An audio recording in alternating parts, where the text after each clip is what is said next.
Hello, everybody. So what I was explaining was after a while of Bishop having talked about this, and of course I know about this because of psychology, we talk about needs, and then Bishop gave us a definition which helped out quite a bit for me. So I actually took some really honest, introspective look at myself, right? And looked at the relationships that I had been in and thought to myself, you know, how can I examine these relationships and examine myself to understand what are my needs? And I think it might be easiest for me to explain how to help you if I share a little bit about how I've developed some of my needs in some way. And then I'll explain what Bishop just mentioned. So I have my 6 top needs, I believe. One of them is spiritual growth, right? I'm always in church. I love Jesus. I need that to be a part of it. And that means that a person that's in my life will have to empower me, enrich me, and develop me by also carrying that same type of, being able to meet that particular need, right? So spiritual growth is important. Another one is and how that person meets that. I like to pray. I would love to pray together. I'm not saying I've ever done all these things in relationships. I'm saying this is what I know now about myself to make sure I get into a better one in the future, right? And so then also someone who desires me. And what I mean by desire, I mean desire me mentally and physically, right? So mentally means that we can have shared thoughts with one another. We have good conversation with one another. You respect my thoughts. That's really important to me.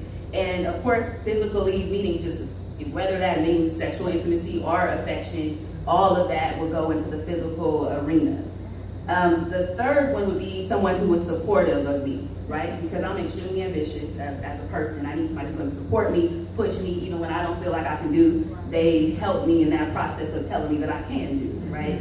So that is important. And then someone I feel is stable and established. What that means for me, and some people may consider like financial security or something like that. But if you have stable and established, people I'm the closest to can go travel with me because that's what I like to do. And you need some kind of financial security to make that happen. So that means that stable and established is extremely important because that, for me, empowers and enriches and develops me to be able to see other things and to have different experiences. That's my particular need.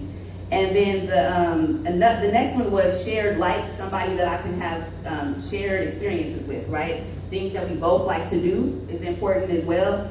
And then the last one was faithfulness. And when I thought about faithfulness, we were on the radio a couple months back talking about the operational definition of faithfulness, which is somebody who is able to do what's right in every season.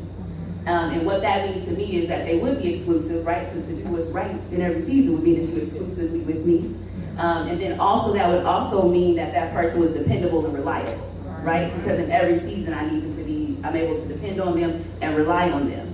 And as I made this for thinking about my future husband, it made me think that, wait a minute, the people who are the closest to me in my life, even outside of the fact that I don't have a partner right now, are also people who meet most of these needs.